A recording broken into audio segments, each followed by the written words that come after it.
नमस्कार, आप देख रहे हैं सबसे बड़ा मुद्दा। मैं हूं आपके साथ राहुल राजपूत। संघ प्रमुख मोहन भागवत के बयान से सियासी हलकों में तूफान खड़ा हो गया है। दरअसल भागवत ने उस सियासी चिंगारी को हवा दे दी है जिस पर कई राजनीतिक पार्टियां अपनी सियासी रोटियां सेकती हैं। भागवत ने कहा कि मुसलमानों को देश में डरने की कोई जरूरत नहीं, लेकिन उन्हें श्रेष्ठता बोध का नैरेटिव छोड़ देना चाहिए। जाहिर है भागवत के बयान ने सियासी आग में घी डालने का काम किया।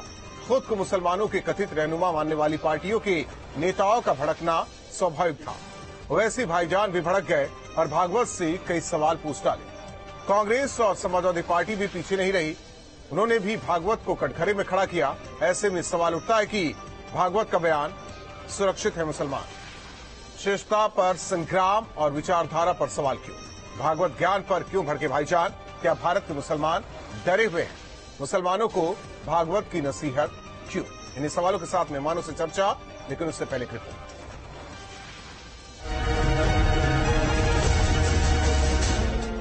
संघ प्रमुख मोहन भागवत के बयान से फिर सियासी बवाल मचा है। इस बार मोहन भागवत के निशाने पर मुसलमान है। संघ प्रमुख ने साफ तौर पर कहा है कि भारत में मुसलमानों को डरने की जरूरत नहीं। संघ प्रमुख के इस बयान के बाद सियासी हलकों में उबाल आना स्वाभाविक था, लिहाजा कई नेताओं ने सीधे सीधे भागवत को घेरने की कोशिश की। मोहन भागवत हो या कोई भी हो या प्राइम मिनिस्टर हो, कोई भी हो, हम तो अल्लाह से डरते हैं। अब मैंने अब सर्च किया ना कि ये उनका विचार है और जो कुछ उन्होंने अच्छी बात कही है उसके लिए उनका धन्यवाद है। दरअसल मोहन भागवत ने संघ के मुखपत्र ऑर्गेनाइजर और पांचजन्य में एक इंटरव्यू के दौरान कहा कि भारत में मुसलमानों को डरने की कोई जरूरत नहीं है, लेकिन उन्हें श्रेष्ठता का बोध का नैरेटिव छोड़ देना चाहिए। हम कभी नहीं कहते कि सिर्फ हमारा सत्य ही सत्य है और तुम्हारा मिथ्य है। आप अपनी जगह पर अच्छे हो, हम अपनी जगह पर अच्छे हैं। इसके लिए लड़ाई क्यों? चलिए साथ आगे बढ़े, यही हिंदुत्व है। भागवत की मुसलमानों को नसीहत पर सबसे ज्यादा भड़के AIMIM के चीफ असदुद्दीन ओवैसी। उन्होंने ट्वीट कर अपनी भड़ास निकाली। मुसलमानों को भारत में रहने या हमारे धर्म का पालन करने की अनुमति देने वाले मोहन कौन होते हैं? हम भारतीय हैं क्योंकि अल्लाह ने चाहा। उन्होंने हमारी नागरिकता पर शर्तें लगाने की हिम्मत कैसे की? हम यहाँ अपने विश्वास को समायोजित करने या नागपुर में कथित ब्रह्मचारियों के समूह को खुश करने के लिए नहीं है। वो अपने इंटरव्यू में इस तरह का बयान बोल रहे हैं कि हमको एडजस्ट करना पड़ेगा अपने दीन पर, अपने रिलीजन पर चलने के लिए। होते कौन है भाई?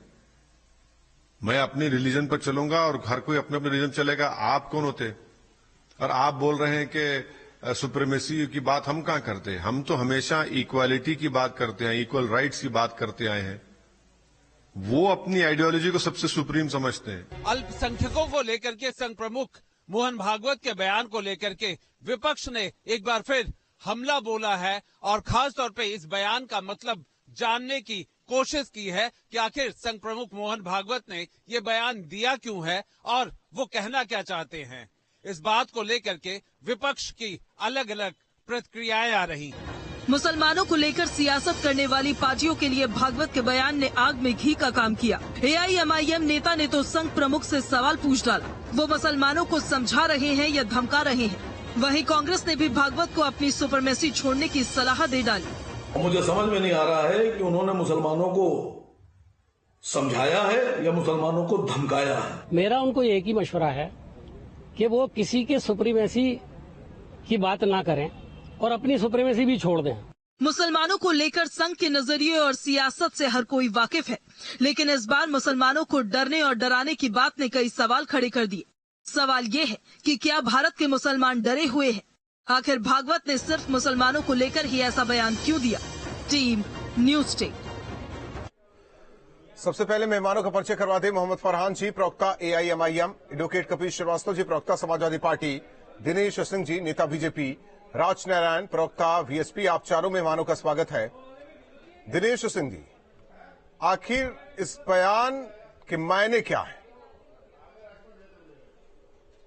राजपूत, मुझे लगता है कि राजपूत जी, मोहन भागवत जी ने जो कहा है वो बिल्कुल सत्य कहा है।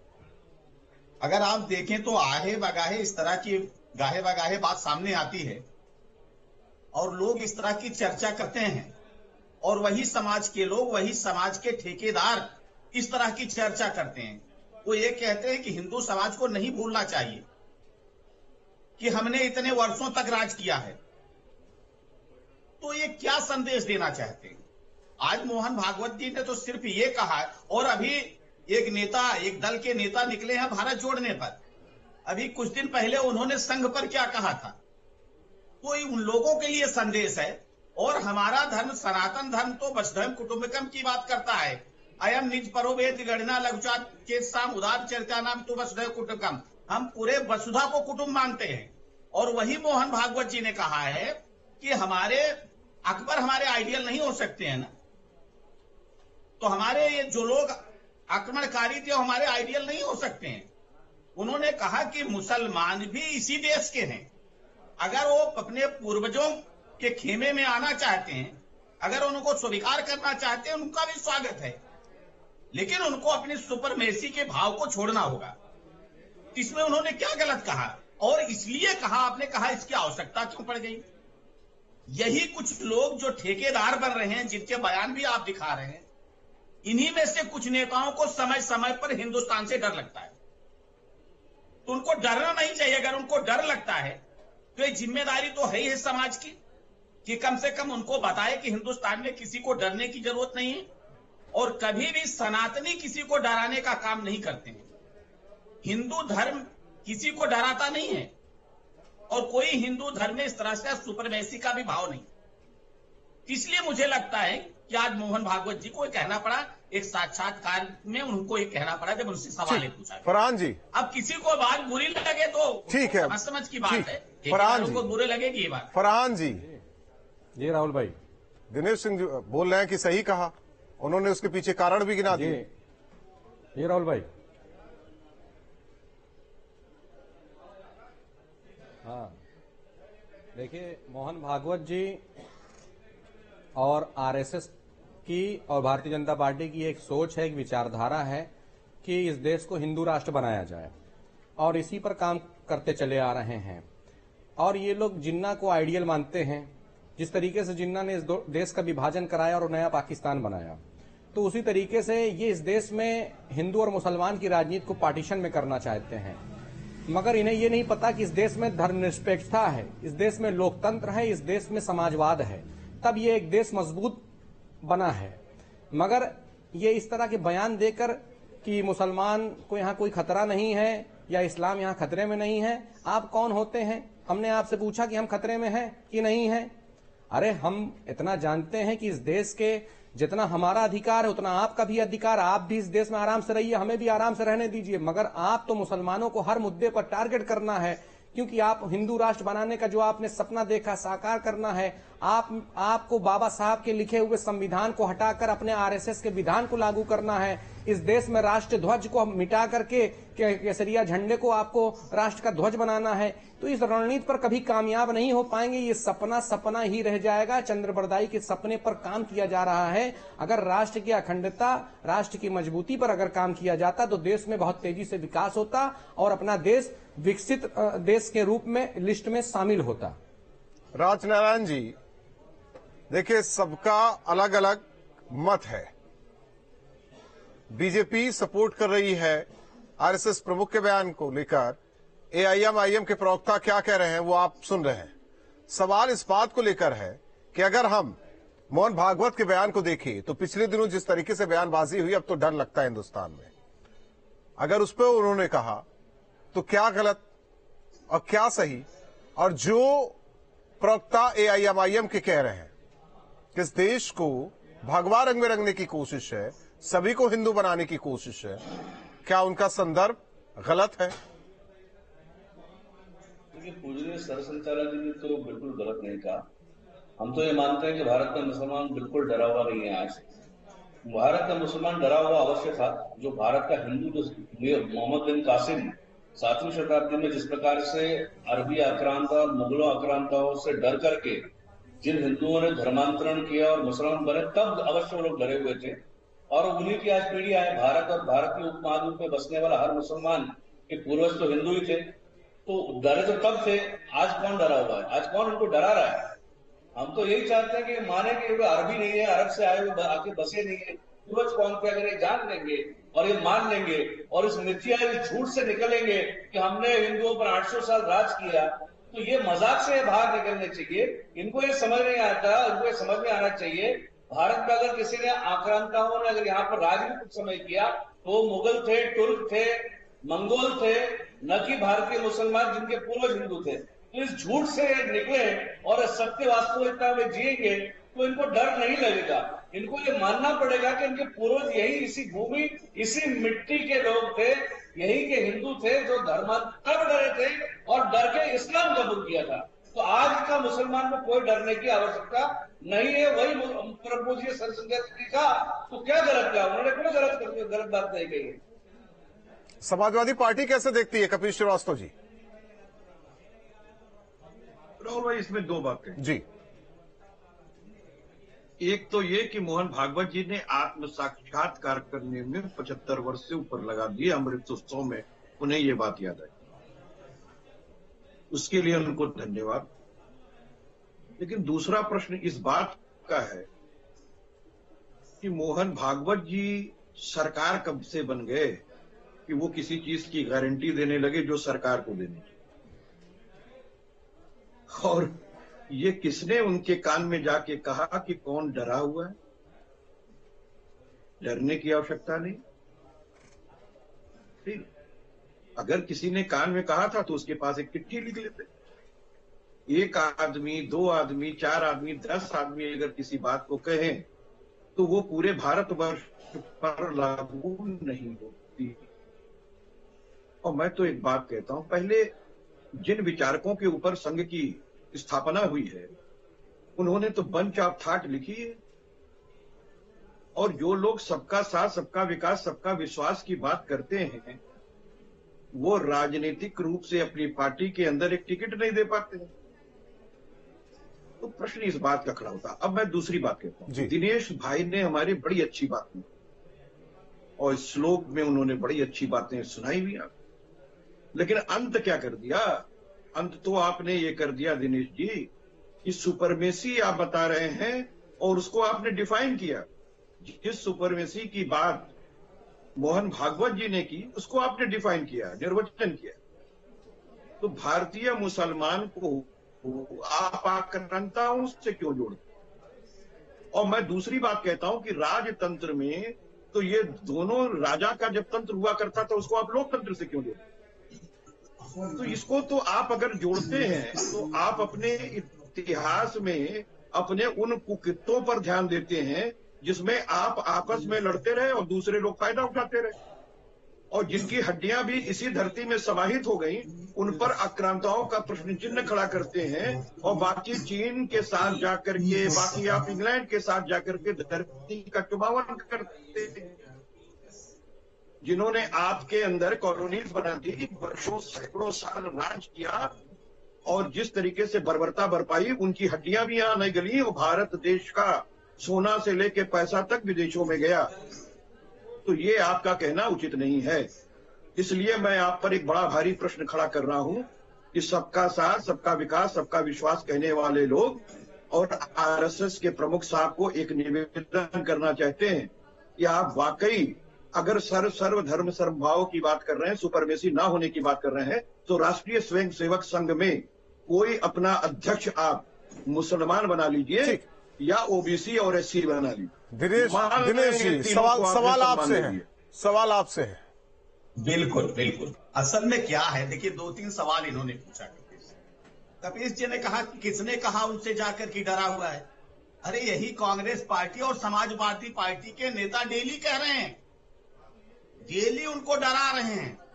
और इसी का परिणाम है गाहे बेगाहे। जब देखिए हर 15 दिन पर इन दोनों पार्टियां और पार्टियों के लोग जो हैं विपक्ष में हैं वो मुसलमानों को डराने का काम करते रहते हैं और कहते रहते हैं डरे हैं। वक्तव्य दिखाइए कि मुसलमान डरा हुआ किसी राजनीतिक दल ने कहा है। मैंने कपिल जी, मैंने दिनेश भाई आप बोल लीजिएगा ना, ये बात क्या लीजिएगा, यही सवाल आप पूछ लीजिएगा। मैं जा नहीं रहा हूँ, बैठा हूँ आपके पास। डरा हुआ है आपसे, तब तो एक शब्द आप नहीं बोलते हैं। डरा कर वोट देने की जो आपकी नीयत है, सुन लीजिए कपिल जी, ये डराने की राजनीति कितने दिन आप करेंगे? अरे भैया आप किस्सा नहीं करा पा रहे हैं। अब डर भी नहीं रहा है, स्टेशन में दे पा रहे हैं। मरीज डरा हुआ है, वोट दे देगा। अरे मरीज भी देश का नागरिक है, उत्तर प्रदेश सभी धर्म जाति में। उत्तर प्रदेश में जो आपका गढ़ होता था, जहां उन्हीं मुसलमानों की बदौलत आप अब ये बताने का काम नहीं करेंगे। कपिल जी सुन तो लीजिए, आप आरोप लगाते रहे, वो शांत रहे, अब वो बोल रहे हैं तो सुन लीजिए। कपिल जी, चाहे वो राम को खास हो, ठीक है, वो आजमगढ़ हो, अगर आप डराते रहते ना, अगर वो डरा होता कि विचारधारा को छोड़ दिया। लेकिन आज जिस बात की चर्चा, आप दूसरा आपने सवाल किया कि भारतीय जनता पार्टी जो कह रही है सबका साथ, सबका विकास, सबका विश्वास और सबका प्रयास, उसी का परिणाम है कि जनता भारतीय जनता पार्टी पर विश्वास कर रही है। और कपिल जी एक जवाब दे दीजिएगा, देश में सांसद के इलेक्शन में आपने भी काम किया, जरा सुनिए कपिल जी। कपिल जी एक भी टिकट आप दिया, अच्छे वकील हैं, अच्छे वक्ता हैं, तो कहने लायक नहीं है। आपने भी काम किया, आप क्या देखते थे? इसलिए सा गाँव भैया गाँव है ना, आप विश्वास की बात मत कीजिए। फिर आप कपिल जी बोलने दीजिए, ठीक है। यादव समुदाय के लोग सामने ज्यादा रहते हैं। राजनारायण जी, नैरेटिव कौन सेट कर रहा है? आज देखा जा रहा है क्या? ठीक है, राजनारायण जी, नैरेटिव कौन सेट कर रहा है? श्रेष्ठता का भाव क्या कह रहा है? देखिए, श्रेष्ठता का भाव तो है ही, हम भारत के मूल निवासी है, हिंदू भारत के वो लोग हैं। पूरे विश्व भर में कई सभ्यताओं को नस्तो नाबूद इस्लाम और क्रिश्चियनिटी ने किया। सारी पुरानी सभ्यताएं, चाहे बेबीलोन सभ्यता हो, माया सभ्यता हो, मेसोपोटामियन सभ्यता हो, प्री इस्लामिक इजिप्टियन सभ्यता हो, इनको सबको नस्तो नाबूद करके पुरातत्व विभाग के म्यूजियम में इस्लाम और क्रिश्चियनिटी ने भेजा। और हिंदू आज भी सदियों से 5,000 10,000 सदियों से आज भी पृथ्वी पर है। 120 करोड़ है, 700 करोड़ की जनसंख्या है पृथ्वी पर, हर 7वां व्यक्ति फिर भी हिंदू है। ये हिंदू की श्रेष्ठता है, ये श्रेष्ठ धर्म है, श्रेष्ठ सिविलाइजेशन है, श्रेष्ठ सभ्यता है। इसमें कोई डाउट नहीं है, कोई शुबा नहीं है, कोई शंका नहीं है। जो डर गए, जिनको हल्दी घाटी नहीं लड़नी थी, जिनको बादशाहों और सुल्तानों के ठेके हुए अशरफियों की वजह से या तलवार के ऊपर धर्म बदलना था, वो बदल गए। वही आज के मुसलमान है। जो लोग अंग्रेज और पोर्चुगीज और डच और फ्रेंच के शासन में जिनको आर्थिक लाभ उठाना था, वही आज के जॉन और माइकल है। तो हिंदू जो है भारत का बाशिंदा है, भारत का मूल निवासी है, इसलिए श्रेष्ठ है। किसी भी आक्रमणकारी हिंदुओं को खत्म नहीं कर पाए और आज हम फिर ठीक है। हिंदू फरहान जी, फिर संदेह क्यों?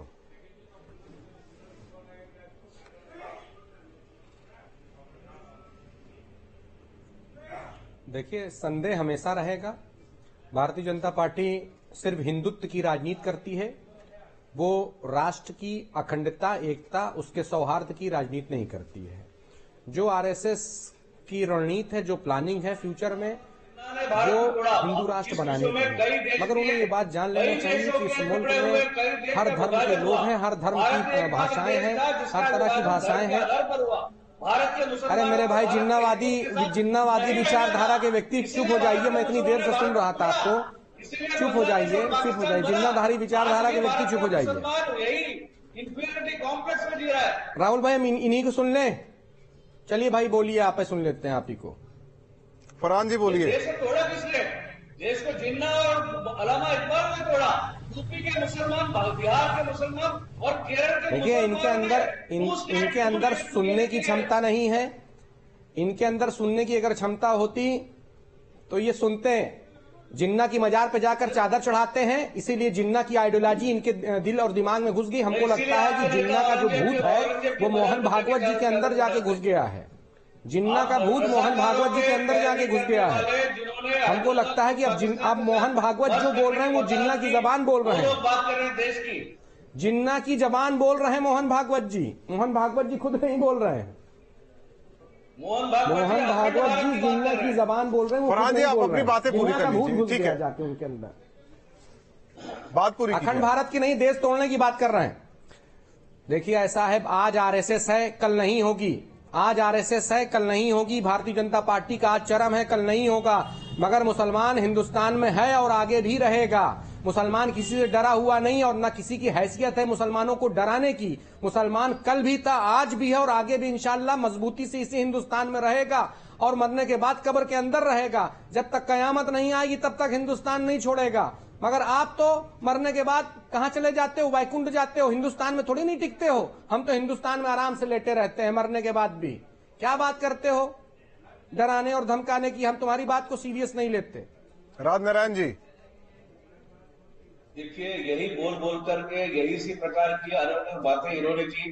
भारत का विभाजन के लिए यूपी का मुसलमान, बिहार का मुसलमान और केरल का मुसलमान भी जवाबदार है। जिन्ना के टू नेशन थियरी को अगर सबसे ज्यादा सपोर्ट मिला था तो उत्तर प्रदेश से मिला था, बिहार से मिला था, पूर्वी बंगाल से मिला था। देश को तोड़ा किसने? और आज इस प्रकार की अनर्गल और बड़ी बड़ी ख्याली बातें करते हैं। अरे जिन्ना की मजार पर चादर चढ़ाने कौन गया था? लाल कृष्ण अडवाणी गए थे ना? तब थे जब इनको इस्लाम, लाल कृष्ण अडवाणी जिन्ना की मजार पर चादर चढ़ाने गए थे कि नहीं गए थे? क्यों गए थे? युक्त चादर चढ़ा रहे थे, उनको प्रणाम कर रहे थे। आपने बहुत ठीक है कपीश जी, प्रणाम कर रहे थे। देखिए, जो साक्षात्कार में भागवत जी ने बोला, उसमें से बस एक लाइन पकड़कर सब बैठ गए। उन्होंने आगे भी कहा है कि श्रेष्ठता का भाव छोड़कर आइए हम आगे निकलते हैं, हिंदुस्तान को विकास के पथ पर ले चलते हैं, आइए साथ में। उसे ठीक है, उस पर कोई नहीं जाता, लेकिन पीछे वाले बयान को पकड़कर सब बैठे हुए। भाई, श्रेष्ठता का भाव कौन दूसरा रख रहा है? आप खुद देख लीजिए, हमारे मित्र हैं, हम भी सनातनी हैं, वो भी सनातनी है, लेकिन ये श्रेष्ठता का भाव बता रहे हैं कि किसका है? क्योंकि आप संख्या में ज्यादा है, इसलिए थोड़ी ना हो सकता है। हिंदुत्व की जो श्रेष्ठता तो है ही नहीं, इक्वलिटी है हिंदुत्व में। हिंदुत्व में सर्वे भवन्तु सुखिनः, सर्वे सन्तु निरामयाः, सर्वे भद्राणि पश्यन्तु मा कश्चित् दुर्भाग्यम्। तो मैं तो इस बात को कहता हूं कि हिंदुत्व को जानने वाले लोग नहीं है। अगर जान रहे होते तो इस तरह की इक्वलिटी की बात करते, किसी की इंफीरियरिटी और सुपीरियरिटी की बात ना करते। हम किसी को कमतर और किसी को ज्यादातर नहीं मानते। एक मनुष्य के रूप में सबको लेना चाहिए, और धर्म जो होता है वो मोक्ष प्राप्त करने का, मुमुक्षुआ को प्राप्त करने का एक साधन होता है। तमाम नदियां हैं, जाकर के समुद्र में मिलती हैं। नहीं, अगर देखिए कपीश जी, अगर श्रेष्ठता का भाव नहीं होता, फरहान जी इसी चर्चा में कह रहे हैं कि हम तो मरने के बाद भी यहीं लेटे रहते हैं, आप तो बैकुंठ चले जाते हैं। नहीं समझ रहे हैं। जब आप ये कह रहे थे ना कि श्रेष्ठता का भाव, जब आप किसी को उकेरोगे, चिंगुटोगे तो आदमी चिल्लाएगा। मैं तो इस बात को कह रहा हूं कि सुपरमेसी किसी की नहीं है। इस देश में संविधान की सुपरमेसी है, उसके ऊपर कोई नहीं है, और ये देश उसी संविधान से चलेगा। सभी नागरिक बराबर के हैं, और गीता के एक उपदेश को मैं जरूर ठीक है, तो इसके तब भी श्रेष्ठम धर्माधार्य, तब आप भी मान लीजिए कि सिविल कोड होना जरूरी है। अगर समानता की बात कर रहे हैं तो सिविल कोड भी हो जाए। फिर भाई सुन तो नहीं, श्रेष्ठम धर्माधार्य, ठीक है, सुन तो ले रहा हूं। चर्चा, हालांकि चर्चा लंबी खिंच सकती है। अब आप वही कह रहे हैं ना, एक सेकंड में मैं काम खत्म कर दूंगा। देखिए, माफी के साथ रोकना चाहते हैं कपीश जी, चर्चा लंबी चली जाएगी, लेकिन अब वक्त हो चुका है, मजबूरी हमारी भी समझिए। बहुत बहुत धन्यवाद आप चारों मेहमानों का हमारे साथ जुड़ने के लिए। मोहन भागवत का एक बयान, और जिस तरीके से जो